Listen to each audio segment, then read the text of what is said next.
seems I've found myself in a bit of a storm.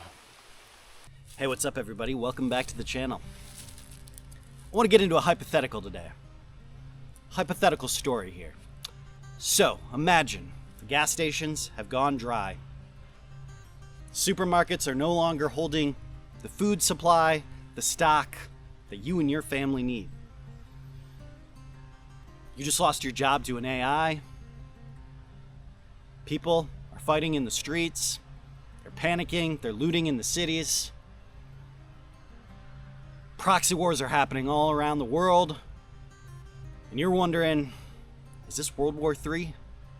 And you're thinking, how am I going to feed my friends and family? Well, those are all hypotheticals, right? But nowadays, all of it's like, man, could any of that actually happen? Is it already happening? So, I want to get into 3 plants that are pretty common plants that people throughout history have used, like the Great Depression, for example, to supplement their food supply. Go out, pick. They're pretty common. You can find them relatively easy in North America. And also these plants can be found in other places throughout the world. So they're really a good plant to learn. I'm going to go into teaching you about these 3 plants.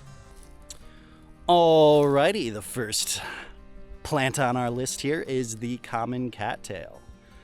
Common cattail is high in vitamin A and B. It is got vitamin C in it. It's got various nutrients like calcium, magnesium, riboflavin, thiamine, beta-carotene, and high in protein. So, yeah, it's a great plant to know about, and we're going to go ahead and get into it. Alrighty. So we got some younger shoots in here, some younger cattails. And one way it's really nice to identify these cattails is the way they kind of have this interesting fan shape in the way that they come up out of the plant here, right? So, in early spring, younger shoots like this are actually better and kind of a little bit less bitter. As they get older, they can have a bit more bitterness to them. So when you're cooking them, you may want to blanch them to get rid of some of that. But essentially, you're gonna get down here and you can either pull them on up,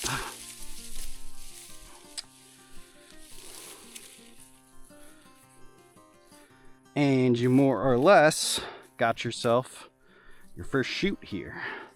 Now, identifying this one, looks like we got some holes here. Looks like something might have already burrowed in and ate the crap out of this one. Yep, look at that.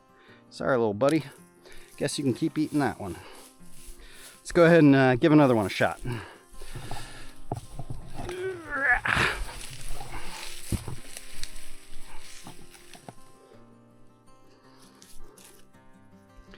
Oh, so we got a nice extension one here. So, as you can see here, we pulled this bad boy up and they've got some gigantic roots in here. These roots are actually high in starch, and after cleaned up, you can actually eat them. You can eat them year round. We got a nice little shoot over on this side. The shoots are more or less these little guys coming up, and if we peel back the cattail here, we get this interior shoot here. And what you're really looking for is when it starts to get to this kind of lightness, lighter green here. Probably good to cut it there. Maybe I'll take one more strip back and see.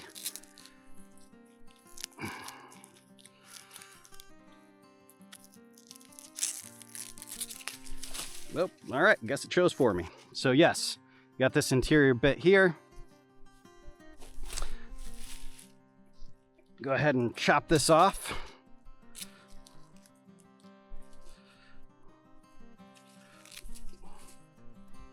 Now, got yourself a nice shoot. All right, now that we got ourselves a shoot, because it's a little bit later into July here, it is a bit stringy on the outer parts. You can probably peel a little bit back. You're really looking for that core white spot there.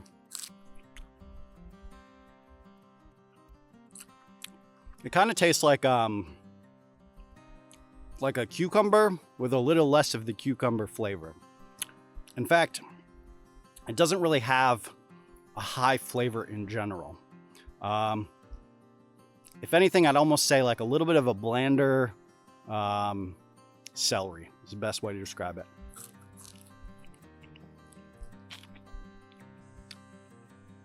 Well, again, that was a bit of a smaller shoot here later in July, early spring, a little bit better. I'm actually going to be cutting up quite a few cattails here to go ahead and use for a later video. I'm going to dry them out, and I'm going to go ahead and get some weaving and some various things going. So I am actually going to go out here and I'm going to harvest a bunch of shoots and everything right now. So yeah, if you're thinking, why are you going to go cut down a bunch of cattails? They're actually a bit invasive. So it's actually not a bad thing to cut down some of them and let other life grow back in their place. Cattails spread like crazy. So they have those gigantic poofy balls of seeds and everything on them, and they float all over the place, and they will just take over an area. So it's not necessarily a bad thing to take some of it down. And honestly, if you see out behind me here, there are probably a million of them. So like, it's okay. We're not going to be devastating, be respectful, obviously, but I'm just taking down probably a 20 foot by 20 foot section so I can use some for the future. And it's just going to shoot up and give the opportunity for the life that is below there to pop in and go ahead and take its place. All right, let's get into it.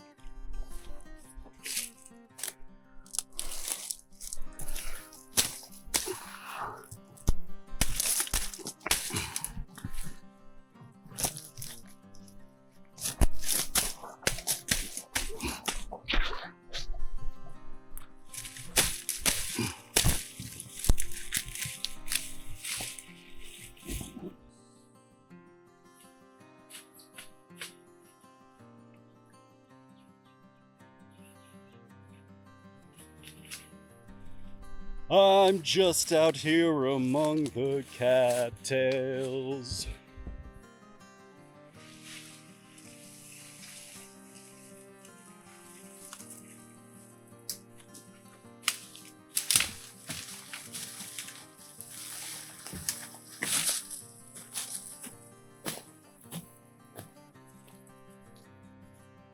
So I'm looking to cut these right where they start to fade from a very pale green up to a darker.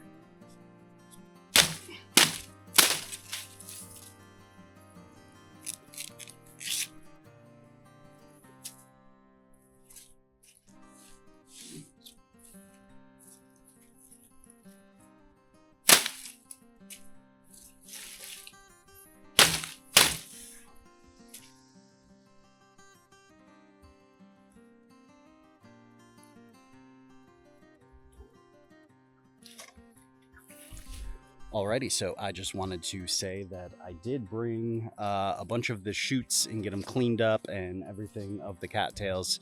Unfortunately, being in July, it's a little bit later. You can get a starchiness out of them, but a lot of the cores of them were pretty tough, pretty hard. So yeah, more or less, didn't get much food-wise. Again, the shoots are pretty much better in spring, really, if you want to cook up a lot of shoots and everything. So once you start getting later in the summer, they get tougher and everything. But the roots of them, they can be eaten year round. So we're gonna pull up a couple more. We're gonna get some roots out of here to cook up, and yeah, get the shoots in early spring. But just remember, the roots you can eat year round. Apparently best in fall and winter, but we're gonna get them in summer here, and we're gonna cook them up and eat them up. So All right, let's do it.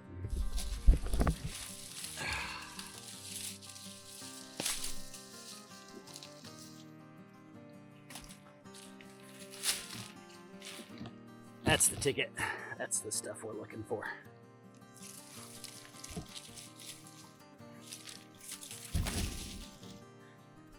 All right, so here we are in my garden, and for the next 2 plants, these 2 actually are growing side by side right here in my garden. And not because I planted seeds, though I have planted seeds before of the lamb's quarter, but we've also got common purslane. So go ahead and take a look. So this is purslane right here. Purslane is a very awesome plant. It actually grows very commonly.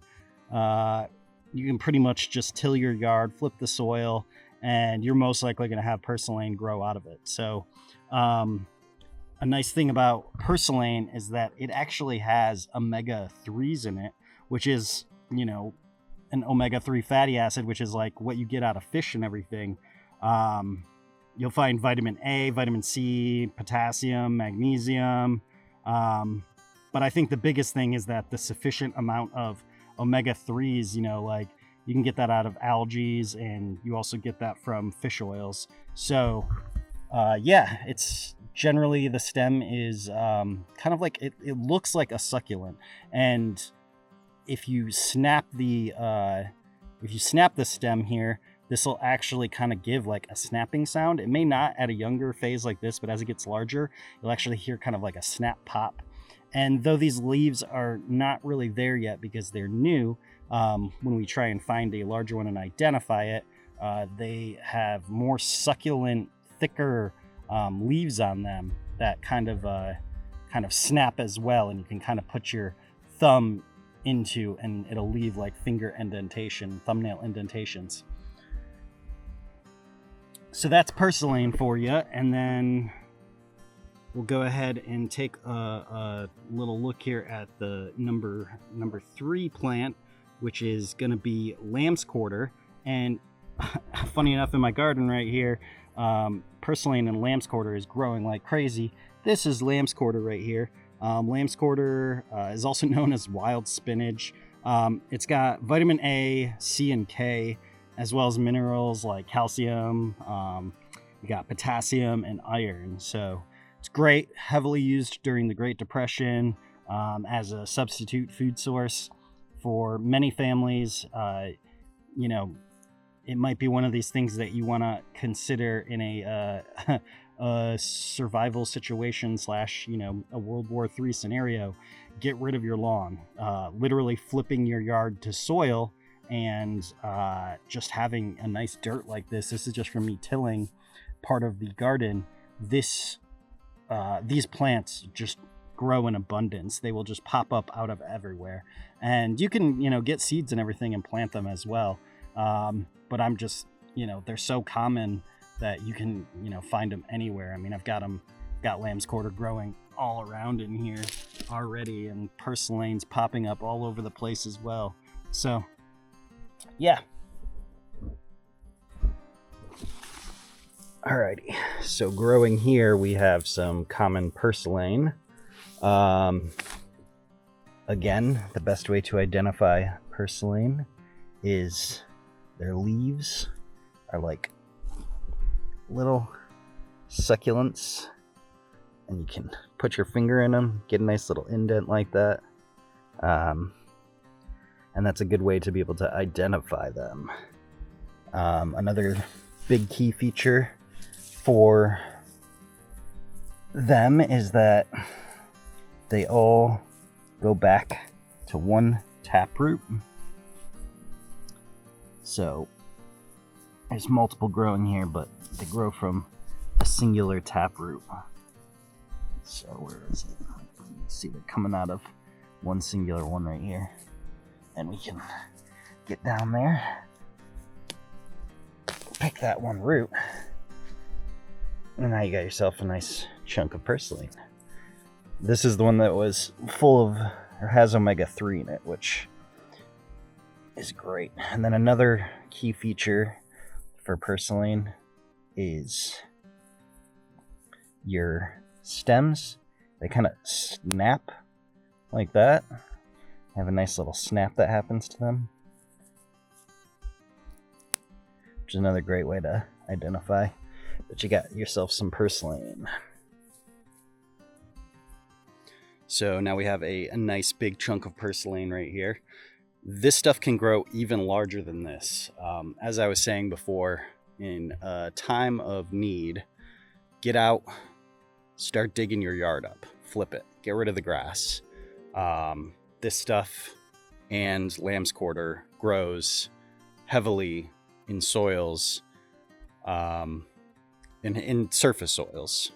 And now that we got ourselves some common purslane, we can go ahead and cook this up. The leaves are really great in salads. You can eat the stems as well, but honestly, most oftenly, the larger chunks of the stem are kind of tossed away.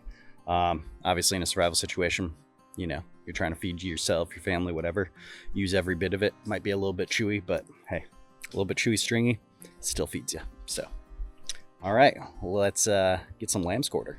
So, as you can see, we're out here in the garden, and this is where I had tilled to more or less be able to plant some of my plants here.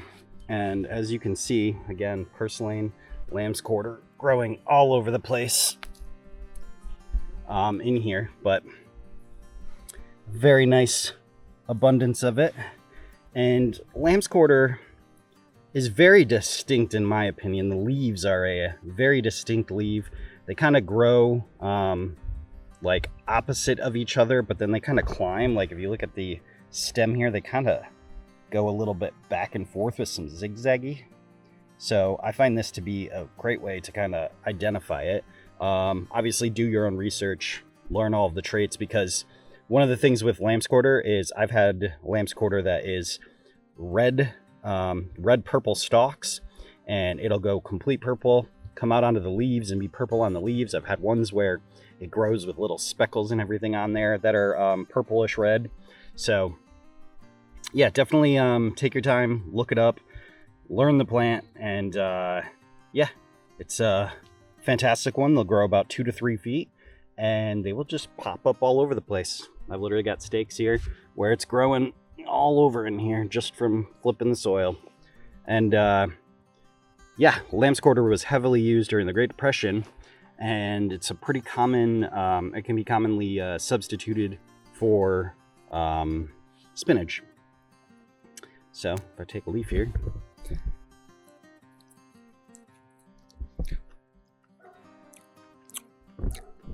I mean, it's got a spinachy taste. Maybe a little bit more earthy green than spinach, but overall, still very delicious. Like I said, they can go 2 to 3 feet tall. I generally harvest them when they get up to that point, but I mean, you can eat them here at a smaller size if you want to. Fresh, small greens are always sometimes a bit more flavorful. This is really good. I'm actually excited when all of these grow much larger and I can harvest them.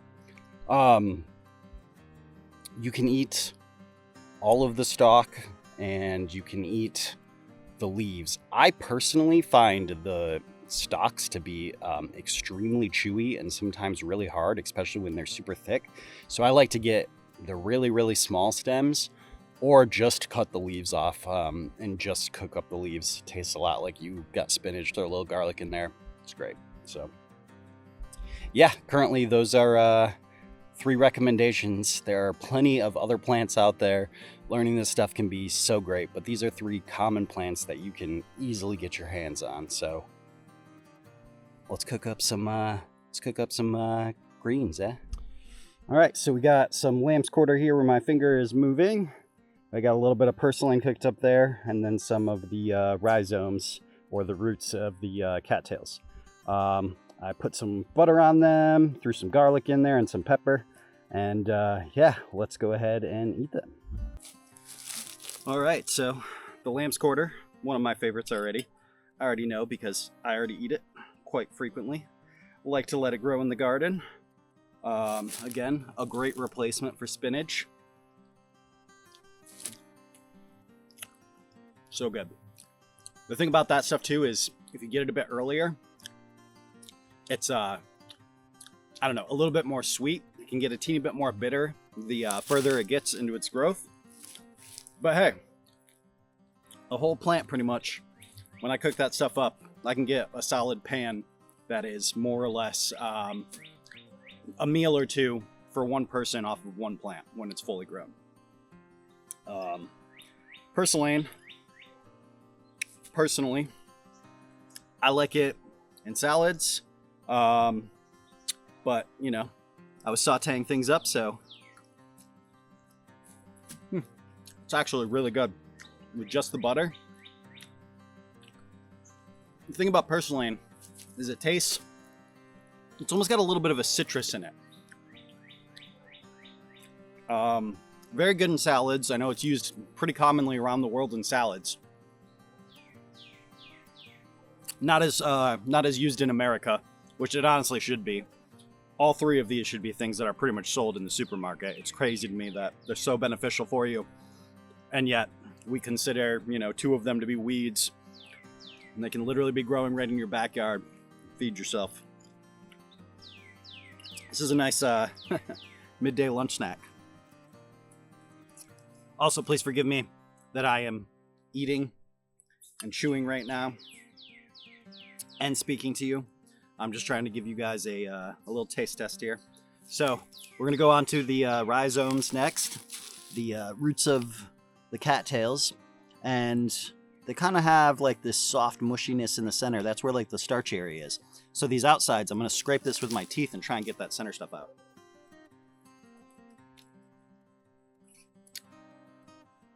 You can actually dry this stuff out, get the starch, and make a flour out of it. So delicious. Tell you what, a little butter, a little pepper. I mean, I've eaten this stuff raw though, so don't worry, I washed my hands before this. Got a nice, beautiful little root tip.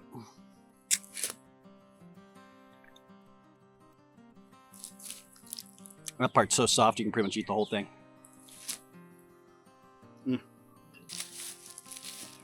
Still got a bit here to eat and finish up, but don't want to keep you all waiting, so thank you for coming by and watching the video. I hope you learned something new today. I always find foraging tips to be awesome and useful. It's a lot more common than you think to be able to actually find food out in nature. Just take a bit of time. I, of course, will say that you should go take some time to research these plants, know and be able to identify them, know exactly what you're looking at. I will say cattails, even out here behind me, there are other plants out there that have really long, stringy leaves and everything, like a cattail. So you definitely have to be sure which one you're pulling out. I would say for the purslane, there is some ones that are a little bit harder to identify.